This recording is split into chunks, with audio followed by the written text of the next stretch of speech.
দুই বন্ধুর ডোন ব্লগে সবাইকে আমন্ত্রণ জানাই। শ্রাবণ মাসের ৩ নম্বর রবিবার বিকেল ৫টার সময় গিয়েছিলাম মালিয়া পার্কে।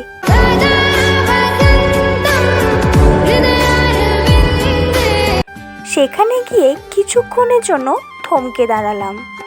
মালিয়া পার্কে এর আগে অনেকবারই গিয়েছিলাম, কিন্তু শ্রাবণ মাসে এই প্রথমবার গেলাম। এত পুণ্যার্থীদের ভিড় দেখে অবাক হয়ে গেলাম।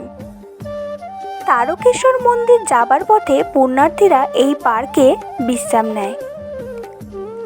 শ্রাবণ মাসে সুন্দর আয়োজনও থাকে এই পার্কে। শ্রাবণের পুরো মাসে এখানে খাবার খাওয়ানো হয় সম্পূর্ণ বিনামূল্যে। বিশ্রামের জায়গাটাও বেশ বড়। শিবের বড় একটি মূর্তি আছে এই পার্কের ভিতরে। দলে দলে কত পুণ্যার্থী বাবার মাথায় জল ঢালছে।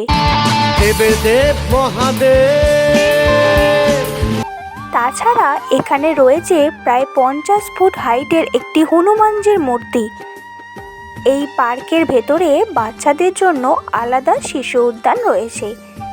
সেই উদ্যানটি শীতকালে 12টা থেকে 5টা পর্যন্ত এবং অন্য সময়ে দুপুর 3টে থেকে 6টা অবধি খোলা থাকে।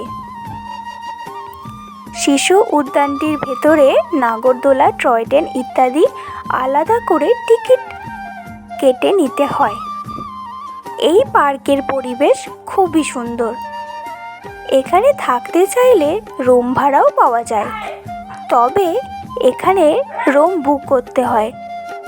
এই রুম বুক করতে চাইলে বড়বাজারের অফিসে যোগাযোগ করতে হয়, ওখানে গিয়ে বুক করা যায় না। ভিডিওটা কেমন লাগলো কমেন্ট করে জানিও।